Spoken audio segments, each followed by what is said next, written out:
2019 నుంచి 2024 వరకు వారి పాలనలో, వైసీపీ పాలనలో చాలా సంఘటనలు జరిగినాయి. రిలీజియస్గా దాన్ని ఒక సెన్సిటివ్ ఇష్యూస్ జరిగినాయి మాట్లాడటానికి. ఉదాహరణకి రామతీర్థంలో రామచంద్రమూర్తి శ్రీరాముడు, ఈ దేశం కొలిచే శ్రీరామచంద్రుడి విగ్రహాన్ని శిరిచ్ఛేదం చేస్తే ఎవడో ఆగతాయి చేశాడు, ఎవడో పిచ్చోడు చేశాడు.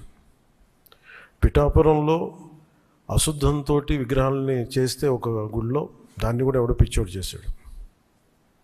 ఈ కల్తీల నేపథ్యం గురించి మనం ఎవరి గురించి మాట్లాడుకోవాలి, వాళ్ళ గురించి తెలుసుకోవాలి కొంత.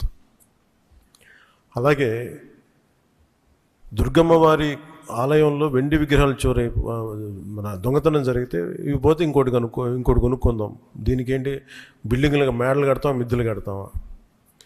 అలాగే అంతర్వేదిలో రథం కాలిపోతే ఎవడో పిచ్చోడు చేశాడు. ఇలాంటి సంఘటనలు నెల్లూరు నుంచి మొత్తం రాష్ట్రం నలుమూలల 219 సంఘటనలు ఇలాంటి జరిగినాయి. డెసక్రేషన్ ఆఫ్ టెంపుల్స్, దేవాలయాలు కావచ్చు, దేవాలయ పరిసర ప్రాంతాలు, దేవాలయాలు అపవిత్రం చేయటం. ఎక్కడ కూడా ఒక్కరి నిర్ణయం తీసుకున్న దాఖలాలు ఎక్కడా లేవు.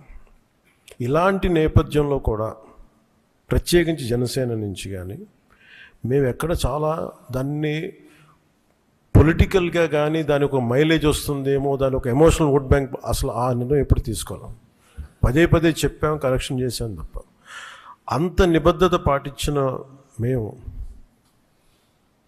స్వామివారి పాదాల చెంత రక్షింపబడ్డ గౌరవ ముఖ్యమంత్రి నారా చంద్రబాబు గారు కానీ చాలా జాగ్రత్తగా అప్రమత్తతోనే మాట్లాడతాం, చాలా జాగ్రత్తగా మాట్లాడతాం.